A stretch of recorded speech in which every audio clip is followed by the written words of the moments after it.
Numerous events are coming your way soon that you won't want to miss. First up, you've heard us talk about Nebraska Extension's On-Farm Research Network before. Now's your opportunity to see the fruits of that labor. Market Journal's Bill Dodd brings us this story. Thanks, Bryce. You know, Nebraska Extension has a long history in on-farm research that started back in 1989. And by 1998, this research group was working with around 20 farmers across 4 counties in south central Nebraska to produce reliable, unbiased research. By 2012, on-farm research had expanded to a statewide effort. But now is your chance to sign up for this year's annual on-farm research results update meetings, which are a great opportunity for Nebraska producers to get a different perspective on how they manage their respective operations. Yeah, so farmers have been conducting research around the state the past growing season, and so these meetings are a great opportunity to see a really wide variety of research results that have been conducted from farmers in your area, in your region of the state that have similar growing environments to you. And they're really a dynamic meeting environment. So the farmers who've been conducting these research studies are going to be sharing about their results and sharing what they learned. And so that really just promotes a great opportunity for discussion, for learning together, generating new ideas, thinking creatively about how we approach our farm management going forward. While not every idea pans out during these test trial periods, there have been several success stories to come out of the on-farm research program. In fact, over the years, 59% of producers who have implemented on-farm research practices observed a 1 to 6 bushel per acre yield increase with an average value increase of $11 to $15 per acre.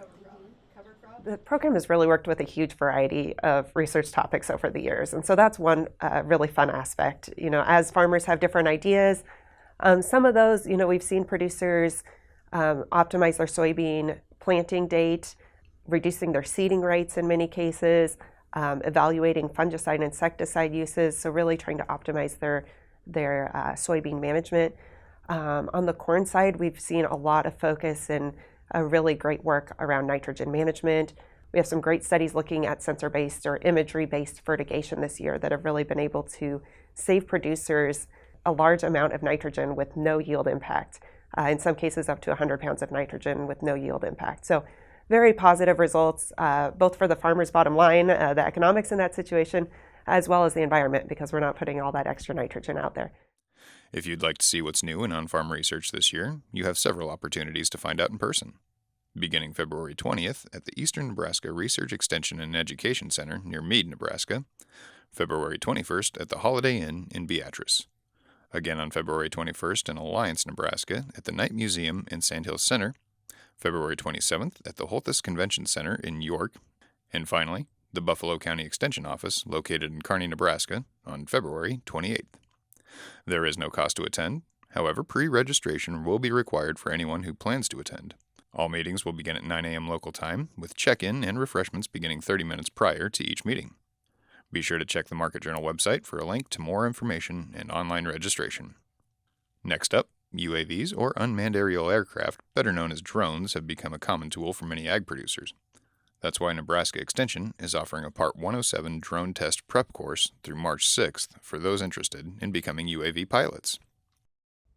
There's a lot of material online, and a lot of companies will sell you teaching material or, you know, the videos and whatnot, but they cover a lot more than what's on the exam. And so what I try to do is focus more on, you know, what I call the heavy hitter issues or challenges of the test, such as maps, how to read maps, how to read the weather, the regulations, for example. I've had quite a few students that decided to take this course because they've been looking at videos on YouTube and they're just like, well, I don't know what I'm supposed to study and whatnot. So basically my course, I really help the students focus in on, you know, these are the important things to study. There are currently 2 more courses available through the remainder of February, beginning Wednesday, February 21st at the West Central Research Extension and Extension Center in North Platte. Your next opportunity will be on Wednesday, February 28th at the Adams County Extension Office in Hastings, and finally Wednesday, March 6th at the Panhandle Research Extension and Education Center in Scotts Bluff. There is a registration fee of $250 for each course, That price includes all necessary study materials and lunch for students as well. If you'd like more information on these courses or future opportunities for this type of training, you're encouraged to reach out to Dirk Charlson directly, and that information is there for you at the bottom of your screen now. We'll also make sure to have that available on the Market Journal website. For now, Bryce, we'll send it back to you.